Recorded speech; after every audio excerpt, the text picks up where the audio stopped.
Obviamente es una situación totalmente distinta. ¿Cuáles son ahorita como los riesgos más, cuáles son los riesgos más pertinentes para sus equipos de legales y de cumplimiento? Esta mesa, porque si no, el esencia va. Ahorita, ¿cuáles son cuáles son los nuevos riesgos o son básicamente los mismos? Sí, creo que el primer riesgo que identificamos es que va a haber una persona en nombre de representación de la Comisión Americana a venir a socializar el proyecto con las autoridades que estén involucradas, que pueda haber un gran enfoque en esta corrupción. Y en segundo lugar, pues los países, Venezuela y Ecuador, es un gran riesgo para ellos, ¿no? Su política y su forma de gobierno y la tendencia actual que implica un gran riesgo de seguridad, de saber cómo va a acabar, ¿no? Sí. Y básicamente son los problemas. ¿Algo más? Sí. Los riesgos, pues bueno, en principio serían prácticamente los mismos, o sea, podemos partir de esa base, pero hay algo muy importante, el clima inseguro de los países, como bien decían, porque inclusive en Venezuela y en Ecuador puede haber intervención del gobierno, inclusive te pueden expropiar, ¿no? Salvo Venezuela todo está bien, ¿no? Esto también es el riesgo número uno. Bueno, ahora Cuba con la reelección, ¿no? Claro. Ya anunciada. Entonces, bueno, ¿qué te aplica? Obviamente te va a aplicar el SPA, además de las leyes locales.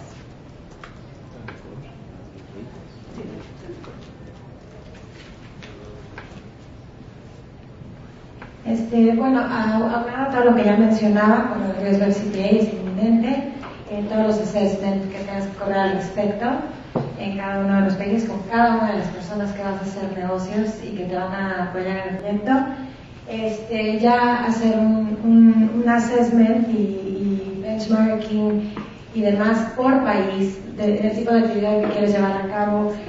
Híjole, vimos temas fiscales, ambientales, laborales, financieros, de inversión extranjera, de competencia económica en caso de que quisiéramos hacerlo a través de M&As, ¿no? de adquisiciones de otras empresas, due diligence a estas empresas, lo que comentaba pues, de Venezuela, ¿no? La ebullición política y toda la complicación que conlleva establecerte en un país de esa índole, que obviamente no tenemos 100% claridad de cómo sería posible establecerte de entrada. Las limitantes aquí por Pemex, ¿no? Y no sabemos si en los demás países será exactamente igual, no tenemos nociones, pero pues hay que hacer toda una investigación en ese sentido. Y otra vez, pues lo mismo que decía, ¿no? La de esa anticorrupción de cada uno de los lugares en los que haya que establecerse y todos los controles y ya que existe y se aplica con todo, ¿no? Pues. Sí, en cierto sentido, sí, los riesgos internos generales son similares, pero por ejemplo los riesgos políticos en esta situación son distintas de como de un proyecto minero en el estado de Guerrero. Sí hay riesgos políticos, pero son distintos. Por ejemplo, sí, para mí el riesgo más grande es un riesgo político económico, que es el riesgo de expropiación, especialmente si estamos hablando como del sector petrolero en Venezuela y Ecuador. Obviamente los riesgos legales son más complicados, estamos hablando de leyes locales y el CPA, y para mí obviamente hay ciertos riesgos de seguridad, y por eso la frase como de benchmarking para nosotros es muy importante, porque tiene que comparar como los distintos riesgos en los distintos países. Con la estabilidad política y económica de México es mucho totalmente distinta de la situación en Ecuador o en Venezuela, y por eso si están haciendo un benchmarking para nosotros es también muy importante, es que están analizando los riesgos en cada país, pero también comparándolos entre los distintos mercados donde están operando. Voy a pasar luego el micrófono a Alex para unos comentarios sobre como la parte de CPD. Gracias. Sí, yo como quizás desde el punto de vista del Chief Compliance Officer de QRT Services, obviamente el hecho de que ahora la compañía quiera operar y quizás establecer subsidiarias o agentes, representantes, etcétera, en México y en otros países, fuera de Estados Unidos, obviamente cambia el panorama y como se ha comentado es importante tener los programas de cumplimiento, política de cumplimiento, investigaciones internas, etcétera, por las razones que hemos discutido, que no solamente obviamente es buena idea tener esos programas para evitar de que los empleados de uno se metan en problemas y cometen el error de hacer pagos de soborno, pero también como defensa a una investigación por parte del Department of Justice, del Departamento de Justicia. Entonces ya vimos como la importancia de esos programas de cumplimiento frente a una investigación, especialmente cuando se trata de un Deferred Prosecution Agreement. Ya sabemos que el Departamento de Justicia toma en cuenta los esfuerzos de la empresa en cuanto a cumplimiento, en calcular la sanción que quizás aplique, en decidir si van a poner cargos penales, etc. También es interesante, ahora desde el punto de vista del abogado, del Chief Compliance Officer de la compañía, entender el riesgo en cuanto al FCPA. Por ejemplo, y se ha comentado, es distinto, por ejemplo, constituir una subsidiaria en un país como Estados Unidos comparado a establecer una relación con un distribuidor o un agente, algún tercero. Presenta riesgos distintos.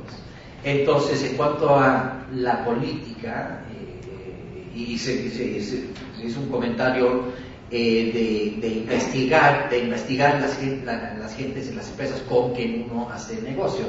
Es muy importante como parte del plan de cumplimiento, especialmente si vas a tener agentes o distribuidores, que los investigues. El Departamento de Justicia tiene una lista negra, por decir, de empresas extranjeras que obviamente si están en esa lista no debes de hacer negocios con ellos, pero hacer diligencia, conocer al distribuidor, conocer a la gente, tener esa confianza. Es distinto tener, por ejemplo, 2 o 3 o 4 o 5 distribuidores buenos en cada país, a estas compañías que tienen 100. Es muy difícil manejar 100 distribuidores o agentes. Y obviamente presenta un riesgo importante en cuanto a la CPA. Y ya vimos, por ejemplo, la manera en que los distribuidores pueden meter en problemas a la compañía americana. Vemos, por ejemplo, el caso de Orthofix, donde se pagaron, decían, chocolates, pagos de soborno a empleados del Instituto Mexicano de Seguro Social, IMSS. La compañía americana es Orthofix, la subsidiaria mexicana era Promeca, Promeca SADCB. Bueno, el Departamento de Justicia investigó y sancionó a la compañía americana por los hechos de los empleados de su subsidiaria. Entonces ya sabemos que los empleados de la subsidiaria, como hemos comentado, puede resultar en sanciones contra la empresa estadounidense. Y de igual manera los hechos de los distribuidores o agentes también pueden resultar en sanciones contra la empresa americana. ¿Qué se puede hacer para minimizar o evitar el riesgo? Bueno, por lo menos minimizar el riesgo.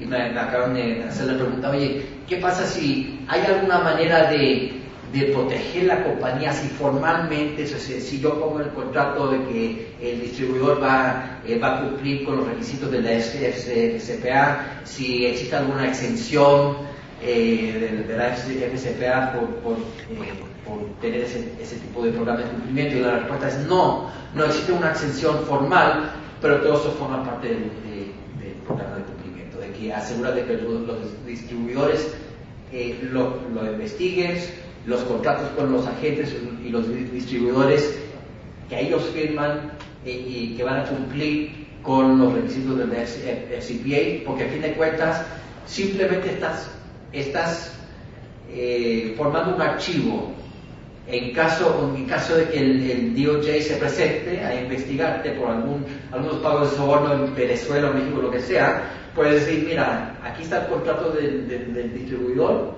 aquí está nuestra política de cumplimiento, aquí están las fechas en que hicimos entrenamiento de nuestro programa de cumplimiento a los agentes o a los distribuidores, aquí están los contratos de los distribuidores que dice que ellos sí van a cumplir con el FCPA. Entonces, pues, esto es un caso raro donde este distribuidor simplemente lo hizo por su cuenta y no nos puedes,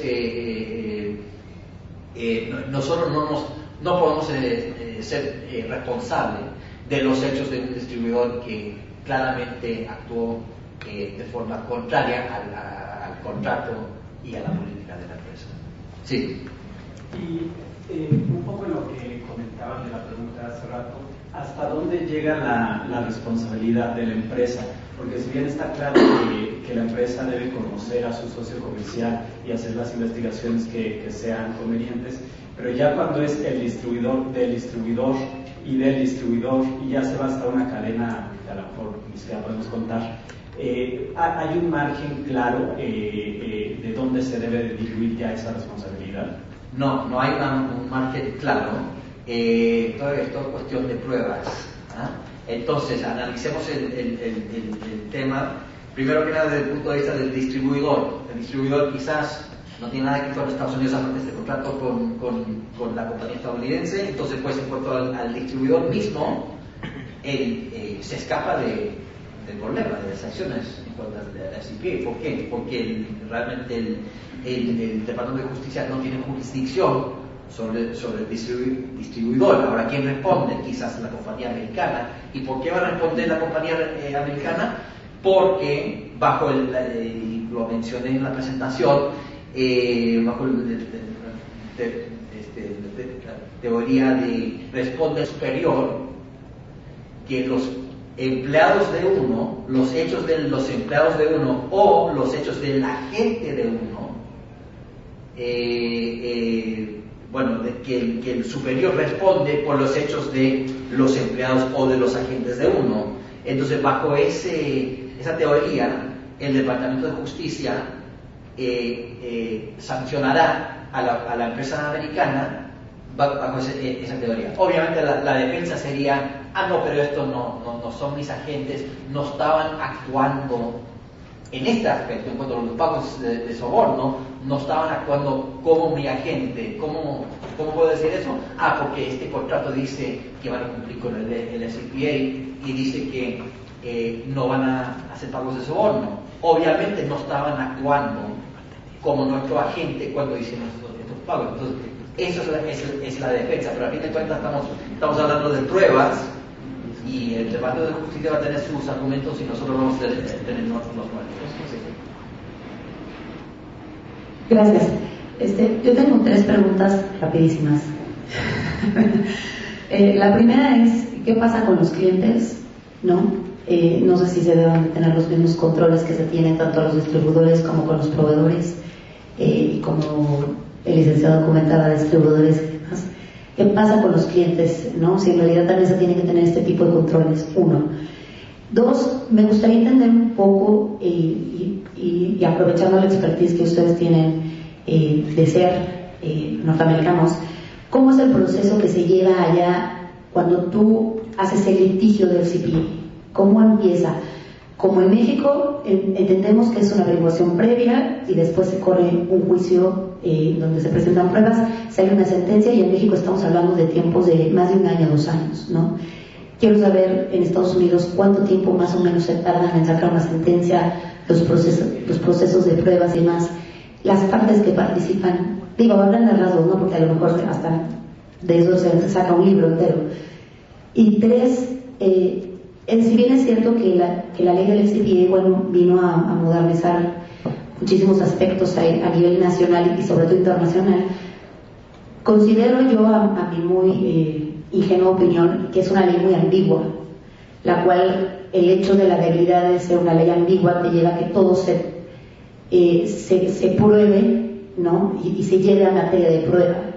Entonces, lo que quisiera saber es si existe a lo mejor actualmente ahorita una comisión en Estados Unidos o un intento de reformar esta ley o en algún sentido sacar un reglamento de la ley del FCPA que identificara plenamente este tipo de dudas que se generan al final del día de una ley tan general y tan ambigua que sé que en términos políticos a nivel de Estados Unidos hay algún privilegio, ¿no? Pero quisiera ver si existe alguna comisión que yo quisiera pensar que sí existe para defender este tipo de cosas y solicitar al final de un reglamento para esa ley que definiera más este tipo de dudas. Ok.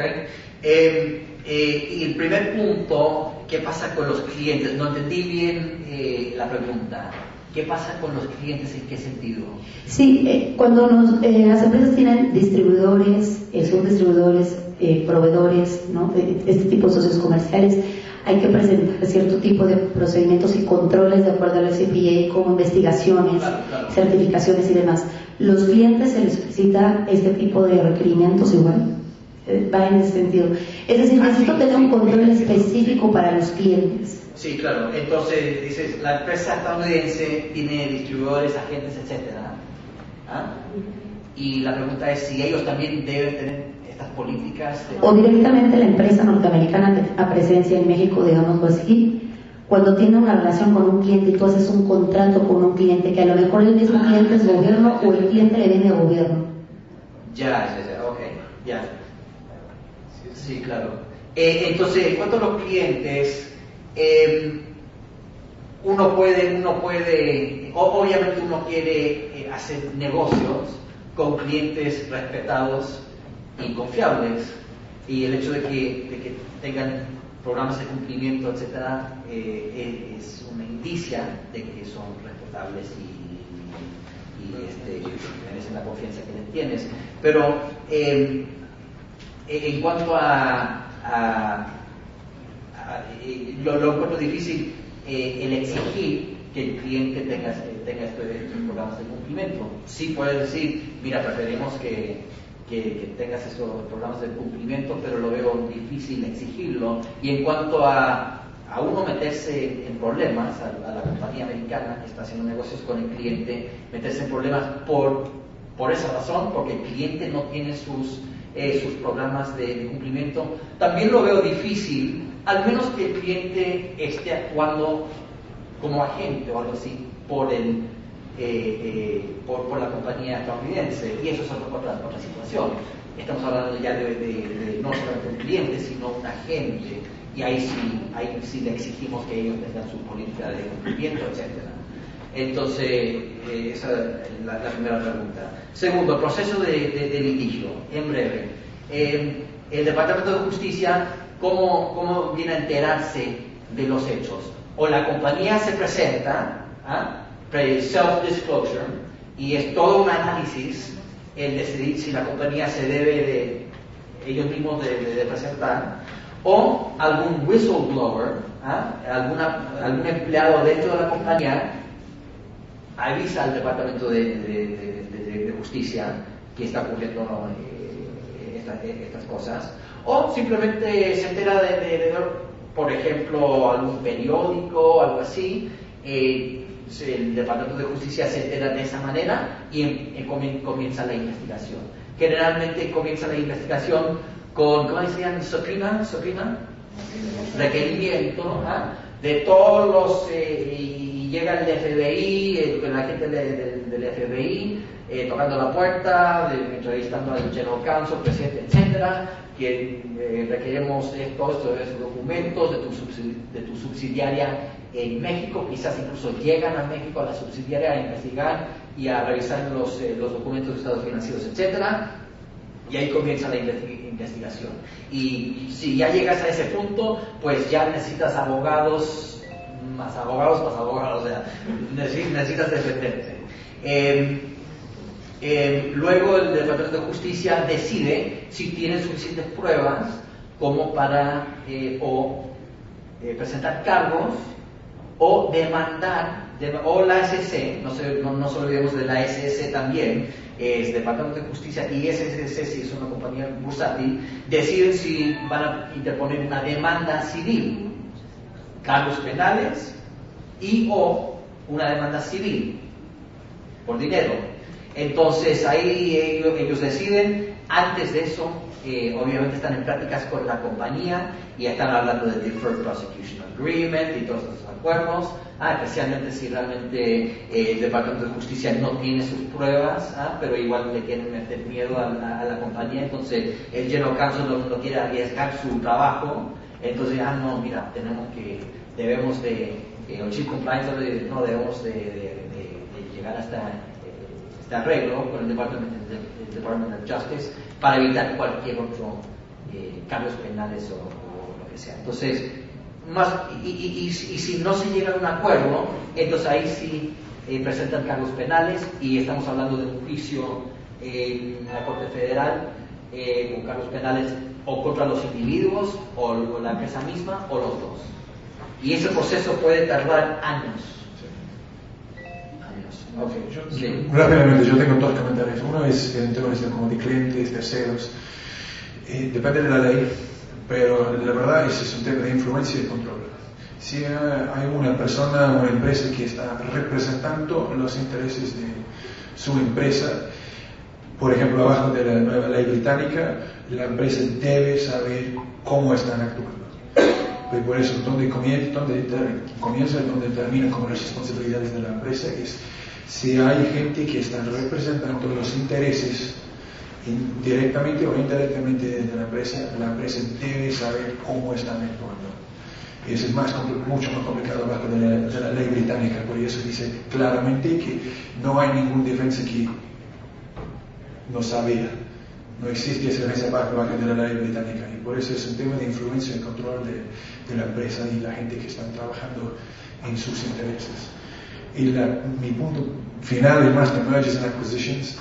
Una pregunta frecuente ahorita cuando una empresa, por ejemplo, extranjera está viniendo acá para comprar una empresa mexicana, ellos quieren saber cuál es el commercial sustainability de la entidad mexicana.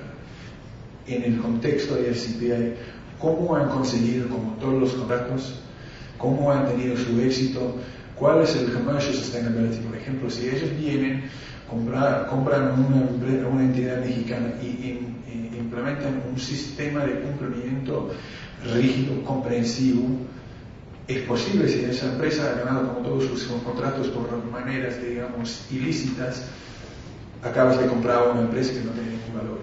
Y la verdad es que en los últimos 3-4 años, en todos los procesos de due diligence, esa es una pregunta frecuente: commercial sustainability, cómo han conseguido su éxito, sus negocios, ese tipo de cosas.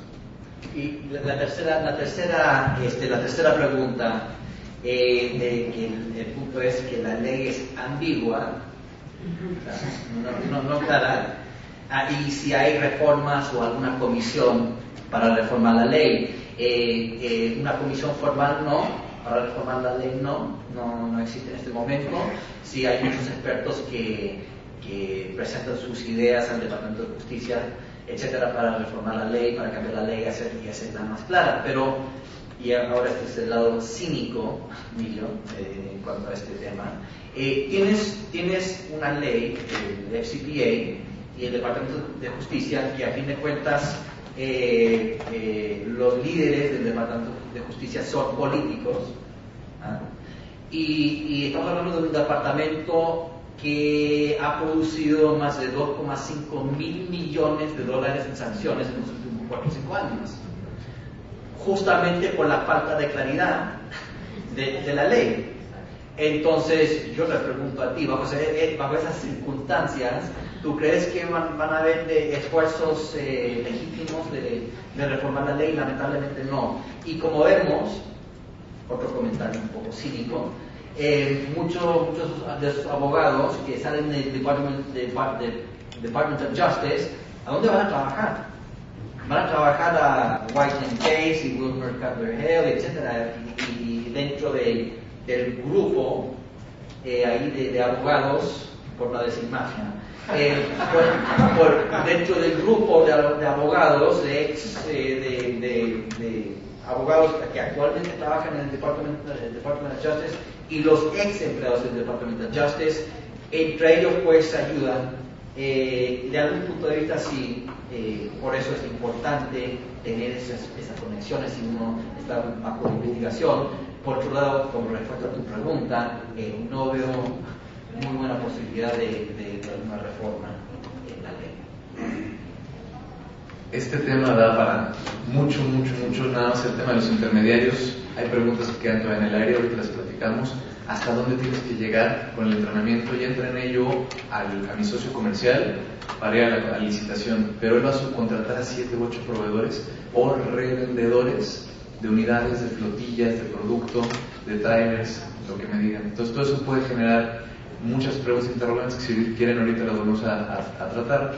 Tenemos todavía unos minutos para el próximo caso. Voy a hacer una pequeña pausa porque el avión de nuestro querido Alex va a salir dentro de unas horas y creo que